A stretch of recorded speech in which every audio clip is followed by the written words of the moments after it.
This is Freightliner's flagship factory in Cleveland, North Carolina. Freightliner is a division of Daimler Trucks, the largest semi-truck manufacturer in America and one of the largest truck makers in the world. There's something amazing about building a really large vehicle that's used every day by corporations to deliver value to the average American as well as to other companies. Anywhere from about 95,000 to 284,000 new semi-trucks are sold in America each year. As of late 2022, sales were on track to end up on the high end of that. On average, a semi with a sleeper cabin can cost about $150,000. A fully loaded one can run above $200,000. These are the companies that dominate the U.S. market for them. Every item that arrives at your doorstep has been moved by a truck. It's really the lifeblood that keeps American consumers happy. Now, the business is going through a period of tremendous change. Truck makers are spending billions to replace fuel-burning diesel engines with battery and hydrogen-powered electric systems. There is also a race to build trucks that can remove the driver entirely, which could reduce costs and truck downtime. But a lot of this change is being forced from outside the ranks of the companies that have served this market for decades. You can credit Elon Musk with making trucking cool. As polarizing as he can be, but they've had to respond because Tesla keeps pushing the envelope and Elon Musk keeps making big, bold promises that potentially could transform an entire industry. Foul play has also plagued the industry recently.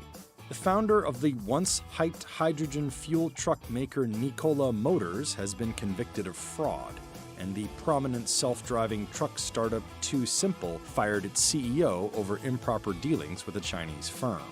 Legacy truck makers, such as the more than century-old Daimler, are balancing keeping their particular and often extremely cost-sensitive customers happy in the present while investing in technologies for which there is no clear business case yet. This is one of my favorite stations in the plant because this is where it actually starts to begin to look like a truck. Heather Callahan is the Director of Logistics for Freightliner. Freightliner's North Carolina factory runs about 1.5 million square feet. It has made about 800,000 trucks since it opened in 1989. You can see we are lowering the cab onto the chassis. Almost every 10 minutes, a cab lowers from the monorail and we marry it to the chassis. And every truck is spec'd to that customer's needs. Freightliner was founded in 1942 and was acquired by Daimler Trucks in 1981. The company holds about 40% of the U.S. Class 8 truck market, mostly through Freightliner. Daimler Trucks North America also owns the Western Star truck brand. Truck makers sell their products through a dealership network, similarly to cars. However, in the U.S., cars are usually bought off dealer lots from a stocked inventory of vehicles and driven home that day. Semi-trucks are usually ordered ahead and every detail is customized to the customer's wants and needs. And our customers are very particular about that because many of them are extremely experienced in the segment in which they operate. They know what they like. They know what works well for them. Freightliner trucks have tens of thousands of options: the length of the wheelbase, where the fuel tanks are located, how big the fuel tanks are, all kinds of engine options, countless options for the sleeping cab if there is one. Freightliner's paint catalog has more than 3,000 varieties of the color white. This area of our factory is the cab line, and this is really where the interior of the truck starts to come alive. We start with just the shell of the cab, and from there we start to install the electrical components, the floor covers. We put in upholstery, specified again to that customer. And as the cab tracks along on this line, we also install the windshields and the seats and the dash. The truck is an extension of both a driver and a company's brand. So they put their name on this vehicle, and they do that very proudly.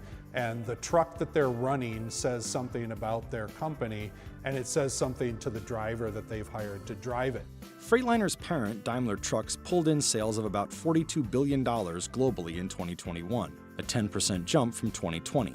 The North American segment pulled in $16.2 billion, a 14% jump over the previous year. Daimler doesn't break out how many units Freightliner sells, nor the number of Class 8 trucks. However, its North American unit sold 162,000 trucks of classes 5 through 8 in 2021.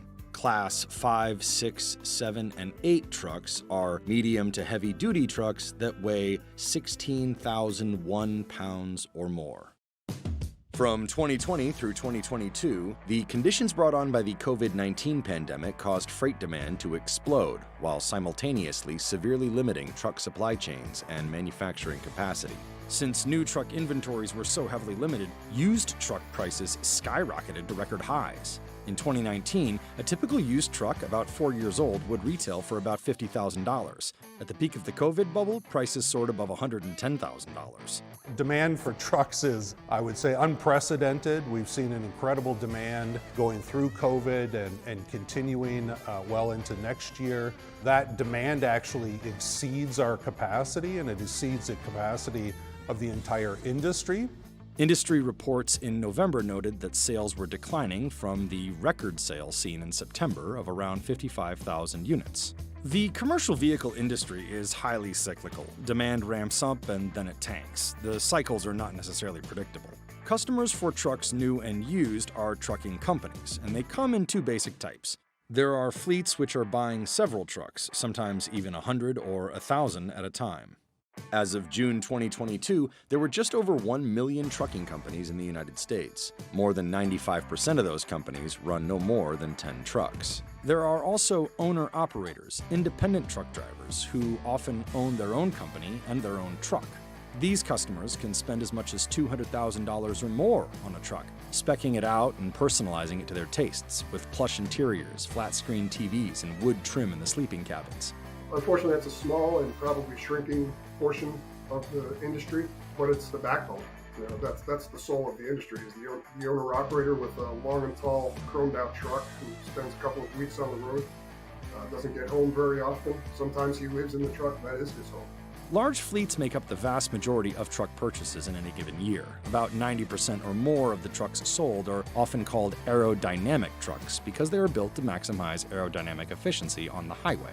These are different from some of the more highly stylized trucks, often sold by brands like Peterbilt that feature a lot of chrome and more classic designs. The four major truck brands compete directly with each other. Each has proprietary technology, such as in engines, that it can use to differentiate itself from competitors. Some brands do appeal more to owner-operators, such as PACCAR's Peterbilt brand. Navistar is owned by Volkswagen's Traton division. Volvo Trucks sells trucks under its own name, and it owns the Mack truck brand as well. Freightliner is extremely focused on investing in the future. We are the #1 leader in the industry today, but that means we have to be prepared for the changing dynamic of the business environment with propulsion technologies for the future. In 2022, Freightliner began delivering a production version of a full battery electric truck to its customers. The truck is called the e-Cascadia, a play on Freightliner's top-selling Cascadia truck. We understand that diesel propulsion will be around for quite some time, potentially towards the end of the next decade.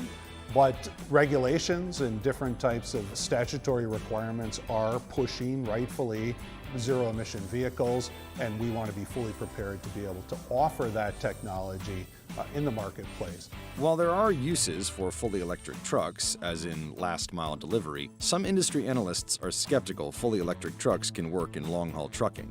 By law, the maximum a semi-truck can weigh is 80,000 pounds. Batteries for electric trucks can weigh up to 16,000 pounds, almost 1/4 of the total allowable weight. And that is weight that cuts into the amount of weight a truck is able to haul. So it creates significant challenges economically for trucking companies, and they're not willing to sort of give up their ability to haul cargo and the amount of cargo they can have just for the sake of being carbon neutral or having electric vehicles. Aside from weight, charging infrastructure remains an ongoing challenge. Semi-trucks have far greater charging needs than an EV that might be used by the typical household. A car might spend most of the day and night in the garage to be used only a couple of hours a day for errands or commutes. Semi-truck, on the other hand, might be in operation for nearly 11 hours per day. Ranges on most of the medium and heavy-duty trucks available as of late 2022 are less than 300 miles. Freightliner's e-Cascadia has a maximum advertised range of 230 miles on a single charge. It takes about 90 minutes to charge the truck about 80%. A bit of an outlier, Tesla has said its Semi can travel 500 miles on a single charge. It began delivering its semi-trucks to first client PepsiCo on December 1st. NATSO, a trade group for truck stops, and ChargePoint, a charging station company, have a partnership to build charging stations at more than 4,000 truck stops around the U.S. by 2030. That partnership is using $1 billion in public and private funding. Daimler has a $650 million partnership with BlackRock and NextEra to build zero-emission charging and hydrogen fueling facilities. The plan calls for a network of charging facilities on freight routes running along the East Coast and West Coast and in Texas by 2026. Even if we invest in significant supercharging facilities, which are quite expensive, as much as $4 million, it means that if I leave an area that doesn't have a supercharger and I need to get topped up and recharged, it really limits the range of how far I can go. That can't be solved alone by companies like Daimler. It has to be managed through the utility companies. It has to be managed through overall infrastructure for the states and at the federal level. When you electrify an entire truck fleet, you basically need an electric grid that is capable of handling this electricity need. And specifically in the Netherlands, for example, there's a situation that initially it's very unlikely that the grid will be able to handle it. Hydrogen fuel cells are touted as an alternative to battery EVs, and they do have some advantages. They can be filled up like ordinary gasoline fuel tanks while still being zero emission. Still, there is little hydrogen fueling infrastructure, nor a robust hydrogen fuel supply chain. The trucking industry is already known to be risky and volatile, and success requires a very cautious business model. Trucking is a notoriously low-margin business, operating really with a couple single-digit percentage in terms of profitability. So a trucking company may take in 3 to 4 cents for every dollar of revenue they generate. So because these margins are so paper thin, the risk appetite to go on and convert a fleet into an electric vehicle just isn't there. With paper-thin margins, companies don't want to get burned trying out a new product that ends up having problems. In 2009, truck maker Navistar debuted a proprietary technology meant to reduce emissions from diesel engines. But the technology didn't work as expected.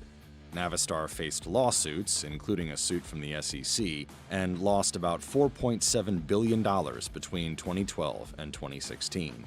And so trucking companies are somewhat resistant to sort of go out and just be the guinea pig. Autonomous driving technology offers a potentially tantalizing business proposition.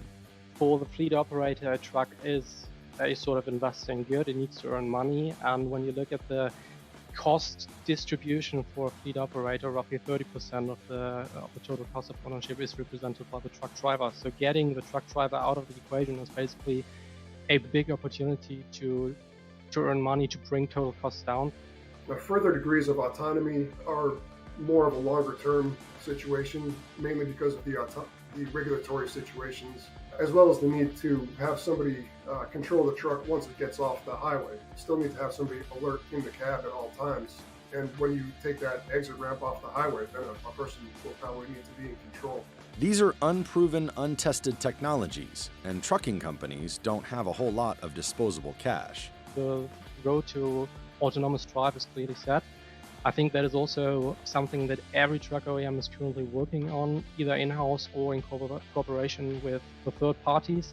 Most of the truck OEMs have a roadmap to bring that in an early stage to the road around 2024, 2025. Shippers aren't willing to sort of fit the bill for experimental projects. They're trying to contain things like inflation. And they've really been burnt out over the past 2 years due to all the supply chain disruptions that everybody just wants things to kind of work and be dependable and predictable. And eventually, and hopefully in my lifetime, we will see a conversion of EVs and more sustainable vehicles. But it's not going to be an overnight transition.